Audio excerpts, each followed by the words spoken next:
Assalamualaikum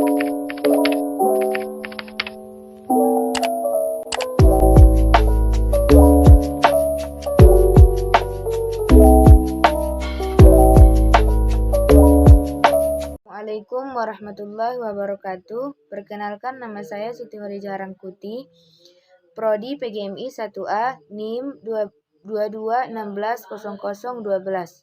Di sini saya akan menjelaskan tentang peluang dan tantangan PGMI. Konsep ideal PGMI sama dengan PGSD+. Dilihat dari berbagai aturan yang ada, PGMI merupakan program studi yang sama dengan PGSD, yakni calon tenaga pendidik MI atau SD atau guru kelas. Selain pengayaan pada rumpun 5 mata pelajaran, PGMI juga memberikan layanan perkuliahan keagamaan Islam sebagai ciri dan pembeda dengan PGSD. Kompetensi guru kelas. Penggunaan bahan ajar 5 mata pelajaran plus materi keislaman sebagai penciri institusi atau prodi memiliki kemampuan skill tambahan yang dibutuhkan anak SD atau MI. Tantangan prodi PGMI, pertumbuhan SD atau MI di setiap desa atau kelurahan memberikan peluang bagi lulusan PGMI atau PGSD berkiprah secara lebih baik. Kualitas dan kapasibilitasan lulusan PGMI harus selalu. Tantangan prodi PGMI, pertumbuhan SD atau MI di setiap desa atau kelurahan memberikan peluang bagi lulusan PGMI atau PGSD berkiprah secara lebih baik.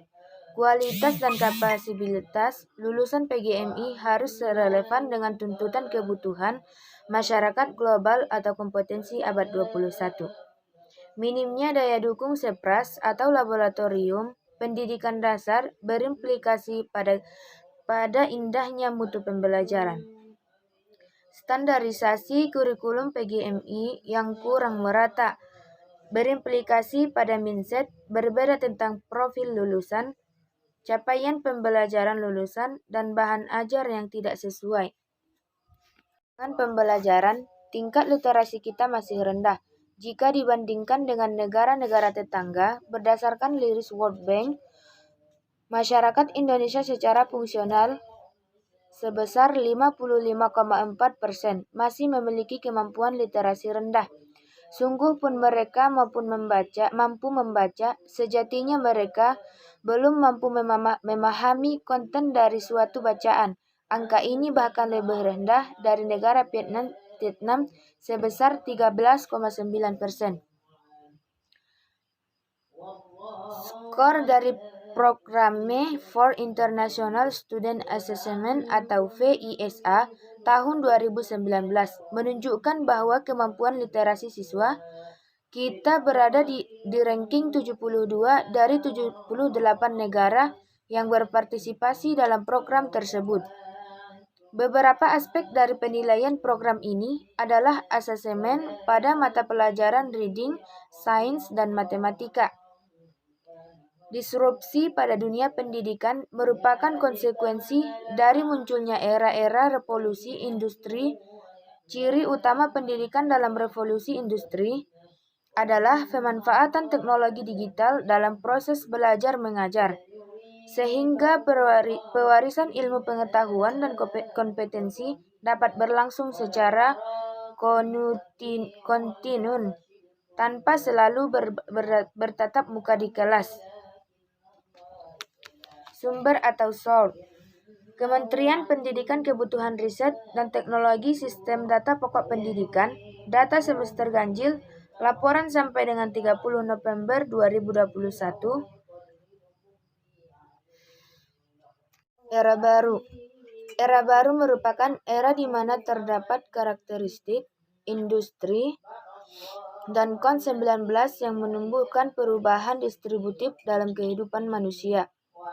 Era baru merupakan era digital yang menuntut adanya paradigma, mindset, pola pikir, pola kerja berbasis digital, dan berani mengandalkan pola kerja lama. Keterampilan pembelajaran abad 2021, life and core skills, keterampilan hidup dan berkaitan dan berkarir yang di dalamnya meliputi fleksibilitas dan adaptabilitas, inisiatif dan mengatur diri sendiri, interaksi sosial dan budaya, timbangan literasi. Literasi data, kemampuan pemahaman untuk membaca, menganalisis, menggunakan dan informasi atau big data di dunia digital. Literasi teknologi, kemampuan memahami cara kerja mesin, aplikasi teknologi. Literasi manusia, kemampuan pemahaman tentang humanitis, komunikasi, dan desain. Pemahaman akan tanda-tanda revolusi industri. Pemahaman ilmu untuk diamalkan bagi kemaslahatan bersama secara lokal, nasional, dan global. Tren global VT. Belajar down mana saja, tidak ada lagi kekuatan monopoli penyelenggaraan layanan. Mengganti perkuliahan dengan pembelajaran aktif, butuh keterampilan yang tetap di dunia dan terus berubah.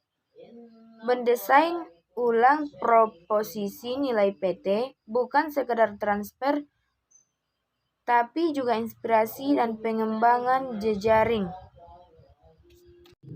Bagaimana PS menyikapi tata kelola lembaga, penyesuaian PMTS atau visi, misi, tujuan, dan sasaran, keterlaksanaan penjamin maka kelembagaan atau SPMI yang dilaksanakan secara konsisten, serta pengembangan kerjasama.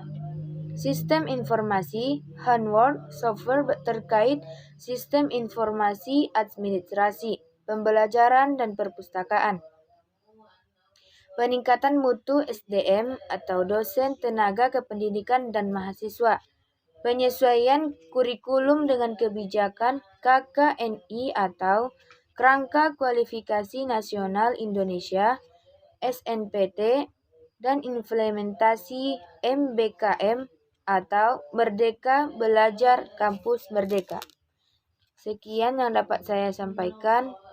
Di mana ada kesalahan saya mohon maaf. Assalamualaikum warahmatullahi wabarakatuh.